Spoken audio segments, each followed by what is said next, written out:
Chers amis, je vous dis avant tout un grand bonjour à toutes et à tous. Et aujourd'hui, nous allons avoir Sivan Cohen-Wiesenfeld, à qui je dis avant tout bonjour Sivan. Bonjour Monique. Sivan est la rédactrice en chef du site de l'Association française de l'Université de Tel Aviv. Et aujourd'hui, nous allons parler innovation avec Sivan. Sivan, il y a un grand sujet qui inquiète tous les êtres humains. Ce sont les microplastiques. Alors, je sais que à l'université de Tel Aviv, il y a un laboratoire qui est hyper actif, sans que ce soit péjoratif dans l'appellation sur l'étude réalisée sous la direction du docteur Inès Zucker. Et à toi de nous en parler. À toi, Sivan.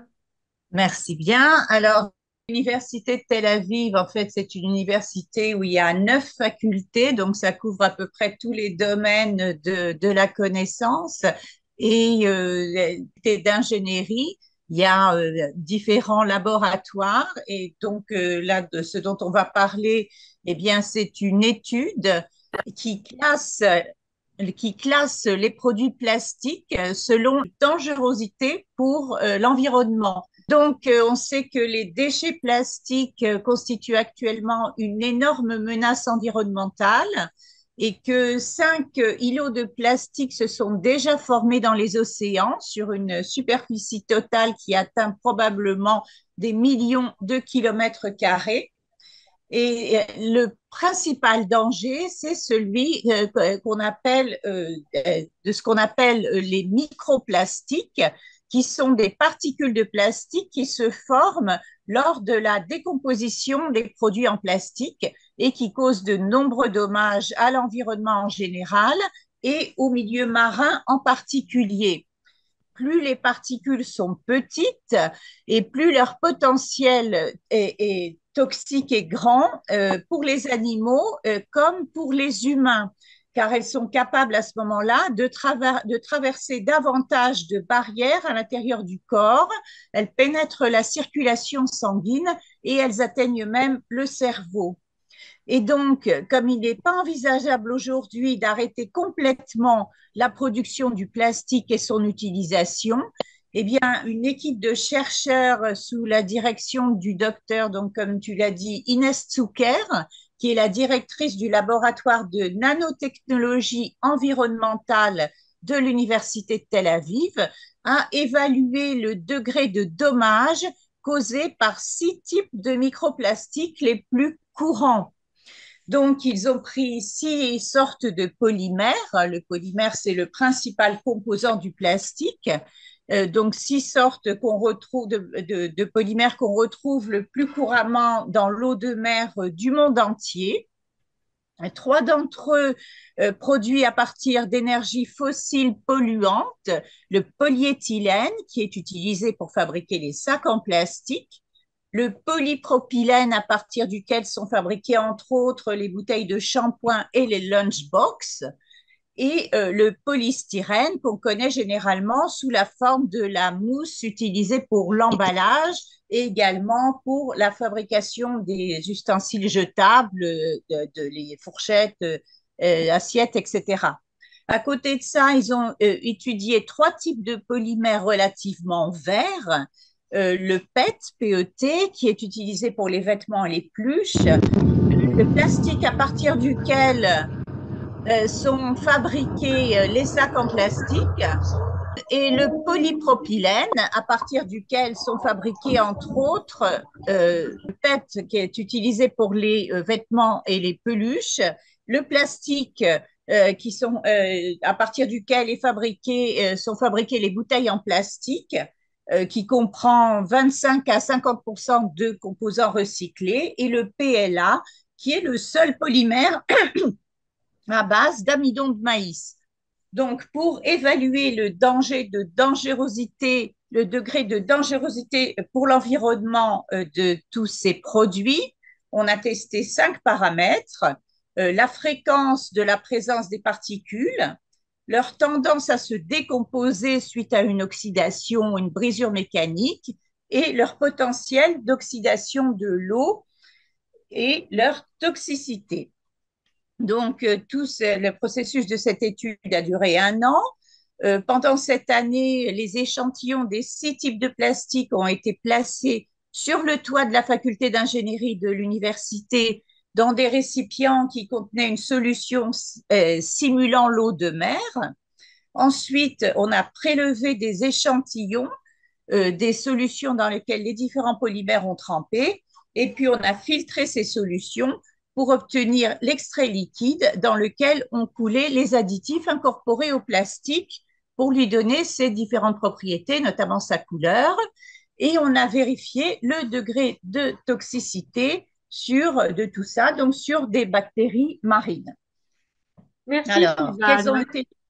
Je vais, avant, Pardon? tu vas pouvoir poursuivre, mais je vais projeter une photo du laboratoire, des membres de l'équipe, parce que toutes ces recherches, bien sûr, se font euh, autour d'une équipe hyper soudée.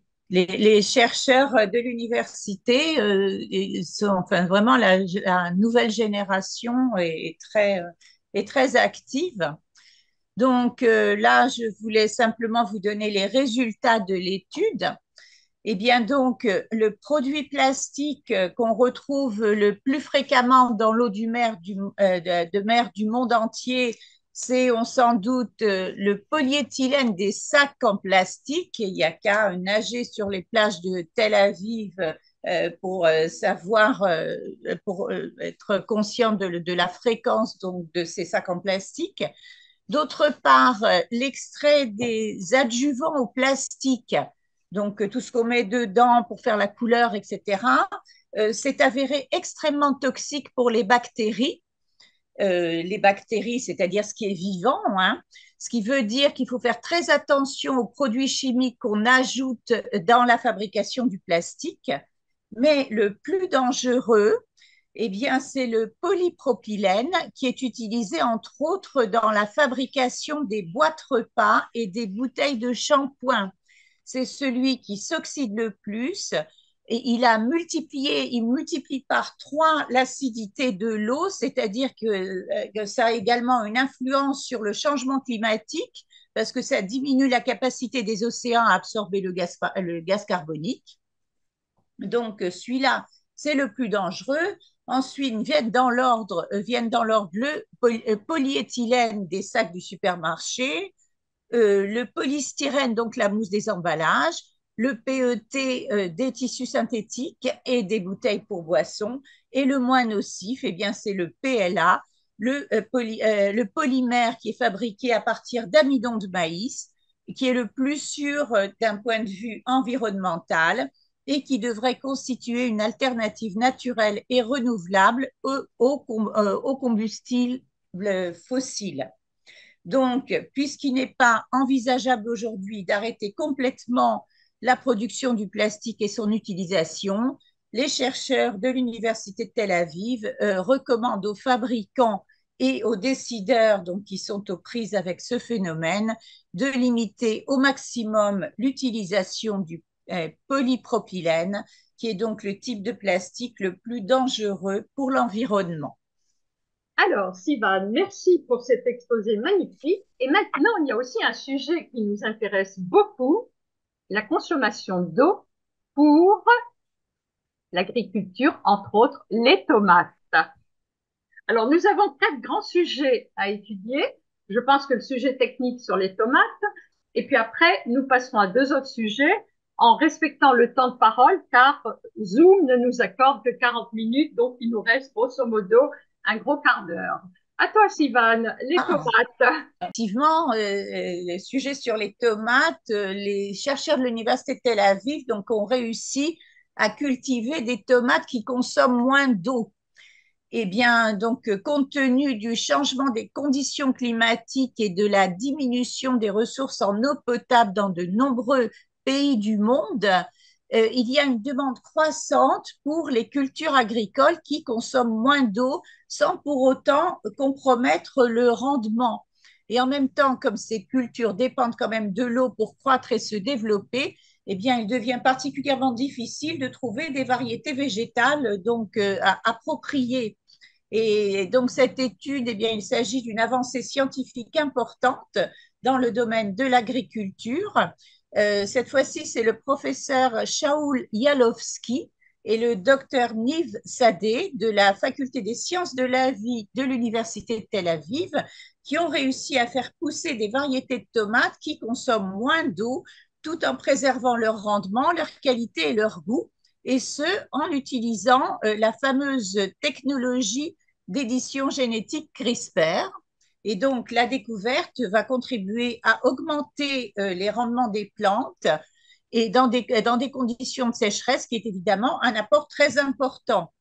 Alors, tout d'abord, il faut comprendre les processus de la vie de la plante. D'une part, l'eau de la plante s'évapore par un processus qu'on appelle la transpiration, et en même temps, elle absorbe du dioxyde de carbone qu'elle transforme en sucre par le processus de photosynthèse, et elle a besoin de ce sucre pour se nourrir. Alors, tous ces processus se passent par des orifices à la surface des feuilles qui s'appellent des stomates. Pas des tomates, mais des stomates avec un S devant. Et ces stomates peuvent s'ouvrir et se fermer. Pardon. Or, en cas de sécheresse, les plantes réagissent en fermant leurs stomates pour réduire la perte d'eau par transpiration. Et le problème, c'est qu'à ce moment-là, elles vont absorber moins de dioxyde de carbone et donc produire moins de sucre. Et donc, les tomates, par exemple, qui, dans ce cas-là, vont produire moins de fruits, les fruits vont être plus petits, moins savoureux et moins nutritifs. Et donc, dans cette étude, les chercheurs ont utilisé la méthode d'édition génétique CRISPR, qui est une méthode qui permet de désactiver des gènes en coupant une partie. Et donc, ils ont découvert qu'en désactivant un gène spécifique qui s'appelle le ROP9, ils arrivent à provoquer la fermeture partielle des stomates, et en particulier vers midi, lorsque le taux de perte d'eau donc par transpiration est le plus élevé. En revanche, le matin et l'après-midi, lorsque ce taux est plus faible, la modification du gène ne crée aucune différence notable. Et donc, comme les stomates sont restées ouvertes le matin et l'après-midi, les plantes ont pu absorber suffisamment de dioxyde de carbone et ont continué de produire la même quantité de sucre, même à midi, alors que les stomates étaient partiellement fermés par la modification du gène. Donc, résultat de l'expérience, pour évaluer l'impact de l'altération de ce fameux gène, donc qui s'appelle le ROP9, sur le rendement de la plante, les chercheurs ont mené une expérience sur le terrain qui a impliqué des centaines de plantes, et les résultats ont montré que même si les plantes au gène modifié perdent moins d'eau au cours du processus de transpiration, leur processus de photosynthèse ne subit aucun effet négatif. Et de la même façon, la quantité des fruits et leur qualité, c'est-à-dire leur teneur en sucre, reste inchangée. Tu voulais dire quelque chose, Oui, non, je Monique? disais que la photo que tu m'as fait parvenir est magnifique du laboratoire, de trois des membres du laboratoire qui s'occupent avec ces plants de tomates. Et alors, avant même de parler d'un sujet auquel je tiens, mais qui nous permettra peut-être de terminer après, je voudrais que tu nous parles maintenant, s'il te plaît, Sivan, de la nouvelle filière d'intégration académique pour les nouveaux immigrants francophones. Ça, c'est vraiment un scoop et ça intéresse énormément la communauté francophone en Israël. Oui, absolument. Donc ça, c'est une grande nouvelle pour les jeunes nouveaux immigrants francophones. Donc, en réponse à la demande croissante d'immigration en Israël, des jeunes juifs français depuis le début de la guerre du 7 octobre, l'Université de Tel Aviv, en collaboration avec le ministère israélien de l'intégration et de l'immigration, eh bien, a décidé d'introduire une nouvelle filière d'intégration académique à partir de la rentrée universitaire prochaine.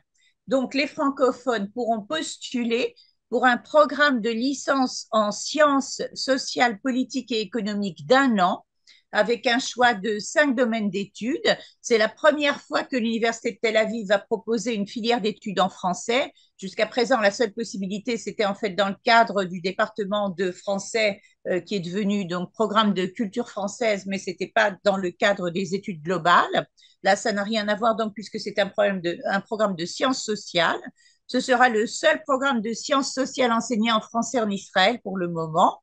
Et les nouveaux immigrants pourront commencer à étudier en français, donc pendant un an, puis passer au programme en hébreu à partir de la deuxième année et obtenir leur diplôme de fin d'études en hébreu. Alors donc ce programme, donc programme francophone de licence en sciences sociales, politiques et économiques, va proposer un choix de 5 domaines d'études qui comprend l'économie, les sciences politiques, la communication, l'anthropologie et la sociologie et les études sociales. En plus, il y aura un apprentissage de l'hébreu pendant un an entièrement financé, avec des cours intensifs pendant les vacances semestrielles et des cours d'hébreu supplémentaires tout au long des semestres. Et avant de passer à la filière en hébreu, les étudiants devront passer l'examen IAL pour évaluer leur maîtrise de la langue. Ils auront de plus la possibilité de travailler à temps partiel pour acquérir une expérience donc du terrain en Israël, ce qui rendra plus pertinente leur candidature à des emplois après l'obtention du diplôme. Ils recevront le soutien d'un conseiller pour étudiants nouveaux immigrants sur le campus tout au long de leurs études, donc pour répondre à toutes leurs préoccupations universitaires et autres.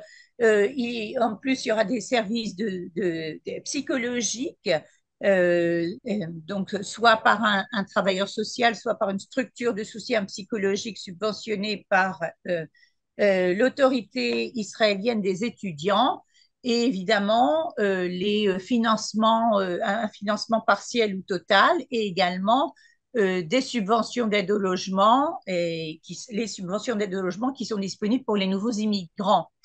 Donc, qui peut postuler? La filière est ouverte aux nouveaux immigrants ayant fait leur aliyah il y a moins de 3 ans. Et l'âge maximum est de 27 ans. Donc, il s'agit d'un programme de licence. Donc, l'âge maximum pour postuler est de 27 ans. Et élément très important, les étudiants nouveaux immigrants seront dispensés des tests psychométriques qui sont obligatoires pour les Israéliens, ce qui est évidemment un gros avantage. Donc, faire son ALIA, on le sait, c'est une décision très importante. Et ce nouveau programme de l'Université de Tel Aviv va offrir aux nouveaux immigrants une opportunité de s'intégrer en douceur dans la société israélienne et dans son système éducatif. On pourra vous envoyer éventuellement le lien pour vérifier votre éligibilité et en savoir plus sur ce programme. On pourra le mettre, si tu Sur veux, la dans... page, oui, tout à fait, absolument. Alors, voilà. Sylvane, je crois qu'il y a un seul département pour lequel ça n'est pas possible, c'est la médecine. Oui, non, ce qui est pas possible pour la médecine, c'est au niveau des psychométriques. Ah oui, d'accord. Oui, c'est ça. Donc, la médecine se réserve le droit au niveau national, d'ailleurs. C'est pas uniquement l'Université de Tel Aviv, mais donc de décider des critères d'entrée dans les départements donc, de médecine d'Israël. Alors, Sylvane, Voilà. pour terminer, il y a un sujet qui m'intéresse tout particulièrement et qui va intéresser pratiquement tous les présents, la situation de l'université en période de guerre et ce que vous proposez pour les femmes réservistes. On peut dire quelques mots de ce qui se passe à l'université. Il y a eu 6 000 étudiants depuis le début de la guerre qui ont été mobilisés dans la réserve. Et effectivement, parmi ces 6 000 étudiants, il y a un tiers de femmes. Également, il y a une vingtaine d'étudiants de l'université qui sont morts soit pendant la guerre, soit pendant l'horrible journée du 7 octobre. Et il y a une soixantaine de familles de l'université donc qui ont été directement touchées, c'est-à-dire qu'elles ont perdu un proche du premier degré.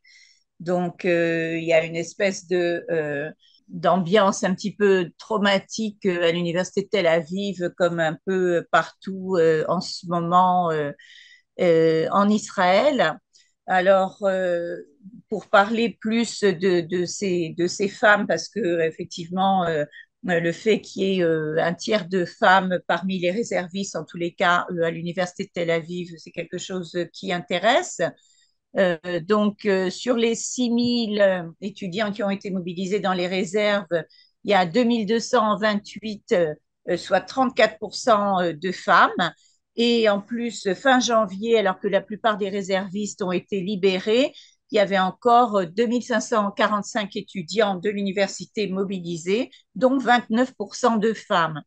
Alors, la plus grande partie des femmes mobilisées viennent de la faculté de médecine, puis ensuite de la faculté d'ingénierie et de celle des sciences de la vie et des sciences exactes, ce qui est un petit peu différent du profil des hommes mobilisés, dont la plus grande partie, en tous les cas à l'université, oui, provient de la faculté d'ingénierie et en deuxième position, la faculté des sciences exactes et enfin les sciences de la vie. Alors, le fort pourcentage de femmes s'explique probablement tout simplement parce que la contribution grandissante des femmes devient évidente dans tous les secteurs de la vie, de la société, à la fois dans la vie publique, au sein de la société civile et donc également dans l'armée.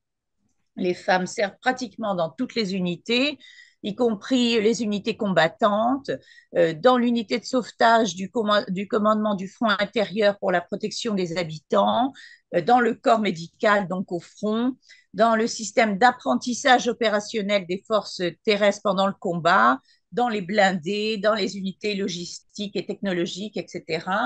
Les équipes sont de plus en plus composées d'hommes et de femmes et les étudiantes donc, qui ont été mobilisées rapportent qu'elles ont un sentiment très fort d'accomplissement et une conscience d'apporter une contribution significative à l'effort de guerre commun. Elles font preuve d'engagement, de dévouement, de détermination, que ce soit sur le terrain ou sur le front intérieur, et elles n'hésitent pas à se mobiliser pour remplir leurs responsabilités nationales et militaires dès qu'elles sont appelées. Donc, effectivement, il est important de noter que l'université fait vraiment tout ce qu'elle peut pour venir en aide à ces étudiants mobilisés, diverses mesures d'assistance pour leur permettre de reprendre leurs études tout en comblant les écarts sociaux et financiers créés par cette situation. Donc déjà, l'année universitaire en Israël a été repoussée jusqu'au 31 décembre, ce qui donc était en retard de 3 mois pour permettre aux étudiants réservistes de revenir. Donc, tous les étudiants qui ont servi dans les réserves ont droit à une allocation allant de 2000 à 9000 shekels, en fonction bien sûr de leurs besoins et de la nature de la nature et de la durée de leur service. Ça, non seulement en reconnaissance de leur service à la nation, mais aussi pour tenir compte du fait qu'ils devront consacrer par la suite plus de temps et plus d'efforts à leurs études pour se réadapter à leur vie quotidienne et retourner également gagner leur vie, puisque les étudiants israéliens travaillent à côté de leurs études. Et on sait que cette réadaptation eh bien, n'est pas facile. Et récemment encore, lorsque le président Herzog, il y a une semaine, est venu sur le campus où il a voulu rencontrer des étudiants réservistes, eh bien, ils lui ont expliqué que le passage donc, du jour au lendemain de Khan Younes au banc de l'université est extrêmement problématique, qu'ils ont du mal à se concentrer et à se remettre à leurs études comme si de rien n'était. Alors, donc, l'université a organisé des semaines de rattrapage pour combler les lacunes universitaires et aider ceux qui servent encore dans l'armée. À côté de ça, il y a des cours hybrides, des cours enregistrés organisés par les différentes facultés. Et récemment, l'université a également pris une grande décision, c'est de dispenser les réservistes qui cherchent à être admis en licence des tests psychométriques, donc ces fameux tests dont on a parlé tout à l'heure, qui sont des tests standards sur lesquels se fait la sélection donc pour l'entrée des universités en Israël, sachant que ces examens se déroulent en décembre et en avril et que donc les réservistes n'auront pas eu le temps de s'y préparer. Il me tient à cœur de rappeler que le 15 novembre a eu lieu à l'université de Tel Aviv la projection du court-métrage de Yahav Weiner, The Boy, qui a été lâchement assassiné le 7 octobre et qui était l'époux d'une de vos étudiantes. de l'Université de Tel Aviv. Oui, absolument. Et donc, on a projeté donc un film qu'il avait, The Boy, voilà, exactement. Et effectivement, le nombre d'étudiants, donc on en a parlé, qui ont été directement touchés, ou enfin, qui sont morts au front. Et également pendant le festival Nova, donc, qui a eu lieu le 7 octobre. C'était extrêmement traumatique. Cette étudiante-là dont tu parles, je crois me rappeler qu'elle est du kibbutz Be'eri. Oui, Et donc, elle a raconté comment eh bien, son mari, en fait, l'a sauvée et lui a permis de s'échapper avec son petit enfant. Elle est également, elle boite déjà, enfin, elle-même. Donc, enfin, il y a des centaines d'histoires comme partout dans le pays qui sont effarantes, qui sont des histoires vraiment, tout ce qui s'est passé ce jour-là. Euh, L'université a récemment aussi fait planter une allée mémorielle sur le campus, en mémoire des gens qui sont tombés le 7 octobre et par la suite dans la bande de Gaza. Et là aussi, il y a eu une mère qui a parlé de son fils qui allait terminer son doctorat, et il a été appelé, et donc il est parti tout de suite, il est parti le 8 octobre et il a lutté dans la bande de Gaza jusqu'à ce qu'il tombe au combat. Et il y avait également aussi, il y a des étudiants de l'université et des étudiantes qui ont leur compagnon qui est en otage actuellement.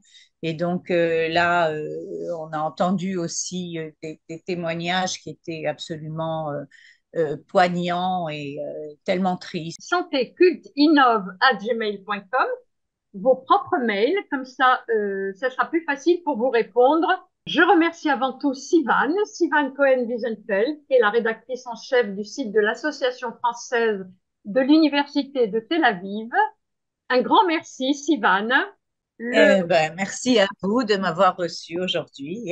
Merci, C'était un Sivan. plaisir. Quant à moi, chers amis, je vous dis à la semaine prochaine. Monique Nakache pour Paris Culture et Spectacle.